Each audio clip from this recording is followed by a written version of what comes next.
পবিত্র ঈদ উল ফিতর উপলক্ষে খোকসা পৌরসভার উদ্যোগে বিজিএফ কর্মসূচির খোকসা পৌরসভার 1 থেকে 9 নং ওয়ার্ড পর্যন্ত 1540 জন কার্ডধারীকে 10 কেজি করে চাউল বিতরণ করা হয়।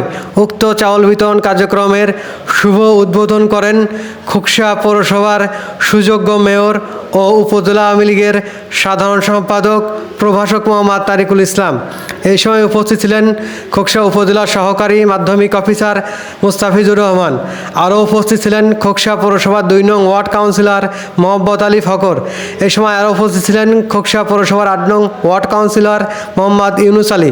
এই সময় আরও উপস্থিত ছিলেন খোকসা পৌরসভার অফিস সহকারী আশরাফুল আলম টিটো সহ পৌরসভার কর্মকর্তা কর্মচারীবৃন্দ উপস্থিত ছিলেন।